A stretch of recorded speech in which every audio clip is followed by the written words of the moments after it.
Hi, my name is Mary Flynn. I am a settler and immigrant originally from Lenape traditional lands in New Jersey, and I currently live in Mi'kmaq territory in Halifax.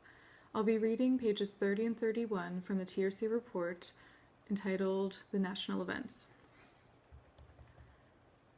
The four-day national events served as important milestones over the course of the Commission's six-year mandate. As well as offering a forum for survivors and their families, the national events raised public awareness of the history and legacy of residential schools. They also built momentum for the collective journey towards national healing and reconciliation, a journey that will need to continue well beyond the Commission's closing ceremony.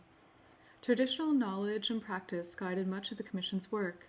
The seven sacred teachings of the Anishinaabe, respect, courage, love, truth, humility, honesty, and wisdom, served as the themes of the seven national events, and ceremony and traditional observance played an important part in the national events. Sacred fires were lit at the beginning of each national event, and every day's proceedings began with ceremony. As much as possible, the observances followed the cultural protocols, customs, and traditions of the Aboriginal peoples in whose territories the Commission was a guest. Similar ceremonies were held at regional and community events.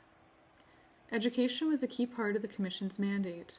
Although students were involved in all the national events, beginning at the third national event in Halifax, and at all subsequent national events, local schools were invited to send students to take part in a day of learning. These education days were part of regional events on Vancouver Island and in New York, and a standalone event was organized in Toronto for students from the surrounding area. In all, more than 15,000 students participated by attending presentations and cultural performances, observing and taking part in panel discussions and workshops, and visiting displays in the learning places. The Commission organized activities to help teachers prepare their students for the National Event Education Days and consider follow-up activities in the classroom.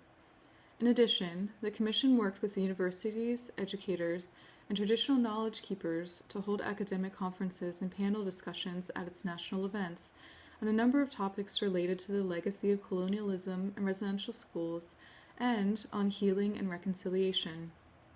Cultural performances were also key elements of each event.